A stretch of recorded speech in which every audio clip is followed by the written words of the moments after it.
Shalom, salam sejahtera. Departemen Bakti Wanita Advent Uni Indonesia Kawasan Barat mempersembahkan Renungan Harian Wanita Kristen 2023 disusun oleh Ibu Ria Sinuraya. Selasa 25 April dengan judul Iblis, Bapa Pendusta. Firman Tuhan di dalam Yohanes 8 ayat 44, Iblislah yang menjadi bapamu, dan kamu ingin melakukan keinginan-keinginan bapamu. Ia adalah pembunuh manusia sejak semula dan tidak hidup dalam kebenaran. Sebab di dalam dia tidak ada kebenaran. Apabila ia berkata dusta, ia berkata atas kehendaknya sendiri, sebab ia adalah pendusta dan bapa segala dusta. Puluhan tahun yang lalu, ada seseorang mengajak saya berbisnis menjadi rekanan di sebuah perusahaan negara. Saya menyambut ajakan itu dengan harapan mendapat keuntungan yang lumayan. Saya usahakan meminjam modal dari sahabat dekat saya. Dengan penuh lika-liku, akhirnya proyek itu selesai dengan keuntungan yang hanya sedikit, tidak sesuai harapan. Soal keuntungan yang sedikit tidak masalah. Namun yang masalah adalah karena keuntungan sedikit, maka teman yang pada awalnya mengajak berbisnis tadi mulai mengarang cerita seolah-olah saya bekerja sama dengan pemasok menaikkan harga alias tidak jujur. Belakangan saya baru sadar, sebenarnya teman ini berniat menipu saya dengan menjual proyek itu, namun tidak berhasil karena saya ikut terlibat langsung dan terlepas dari rencana jahat semula. Teman ini sudah beberapa kali juga mencurangi orang-orang lain sebelumnya. Karena niatnya tidak berhasil, teman ini memfitnah saya dengan mengarang cerita bohong bahwa saya bekerja sama dengan pemasok barang dan menaikkan harga yang sebenarnya. Padahal saya tidak pernah kenal pemasok itu sebelumnya dan juga tidak pernah bicara dengan pemasok itu di luar pengetahuan dia. Jadi akhirnya, perjalanan dari bisnis ini sangat menyakitkan. Kehilangan teman, untung hanya sedikit, tidak seimbang dengan stres dan tekanan yang didapatkan. Bahkan, meninggalkan rasa trauma yang tidak terceritakan sakitnya.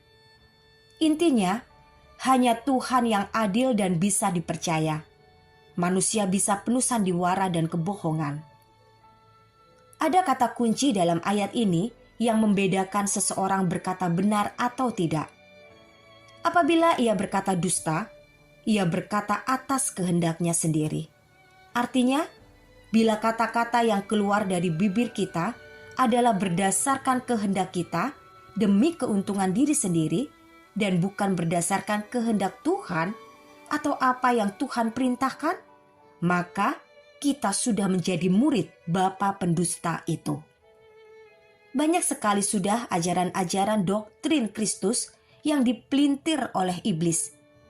Bapa pendusta itu mengambil sebagian kata-kata Allah lalu menyelewengkannya supaya manusia tertipu. Seperti saat ia menipu Hawa. Ia mengutip perintah Allah tapi dengan kalimat negatif. Tentulah Allah berfirman, "Semua pohon dalam taman ini jangan kamu makan buahnya, bukan?"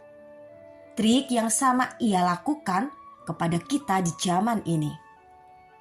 Bisa saja ia membisikkan, "Tentulah Allah berfirman, jikalau engkau mengasihi aku, maka engkau akan menuruti perintahku yang sesuai dengan hidupmu." Lihat, ia kutip dari firman Tuhan yang terdapat di dalam Yohanes 14 ayat 15. Namun ia menghilangkan kata segala perintahku dan menambahkan yang sesuai dengan hidupmu.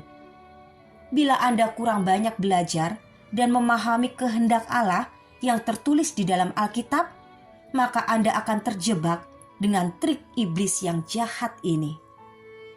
Dalam kisah di atas, kita lihat rekan bisnis ibu ini mengarang cerita bohong demi menutupi kekecewaan karena dia tidak berhasil mengeruk keuntungan banyak dari cara liciknya.